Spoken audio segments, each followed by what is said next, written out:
దండే ఏవో ఇంత దండే పడుతుంది దానికి కుర్చీ వీళ్ళకు కూడా అట్లా కూర్చుర్రు, ఎందుకంటే అట్లా అయ్యింది, వ్యవస్థ అట్లా తయారైపోయింది. బయటకు పోతే కొంతమంది, అందరు కాదు, కొంతమంది చదువు పంతులు నిద్రపోతురు బయటకు పోయి.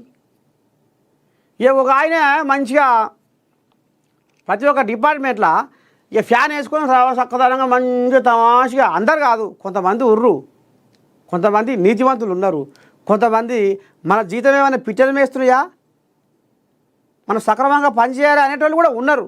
కానీ కొంతమంది మొద్దు శుద్ధలు కూడా తయారయ్యారు. ఈ మొద్దు శుద్ధలతోటే ఇక గిసవంటి పనులు నడుస్తున్నాయి.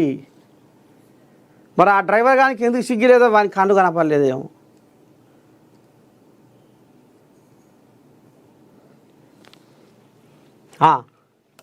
ఏం సకదానం మీకు సకదానం? అన్యాయంగా 19 మందిని పాపం పోరగాళ్ళు బొట్టగాళ్ళు ఒకళ్ళు అయితే పాపం నలుగురు, ఒకటే కుటుంబం, భర్త భార్య 2 పోరగాళ్ళు పాపం.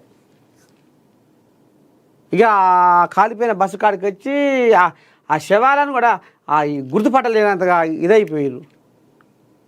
వాళ్ళ ఏడుపులు కాదు, వాళ్ళ కన్నీళ్ళు కాదు, వాళ్ళ దుఃఖం కాదు, సోయి తప్పిన పనులు చేసి ఇట్లా మంది పానాలకు గణం అవుతారు. ఏం బస్సు ఆ బస్సు చదవకుండా ఈడ చేసుకుంటే ఏమైంది? ఆ మగవానికి రిజిస్ట్రేషన్ ఈడ లేదా?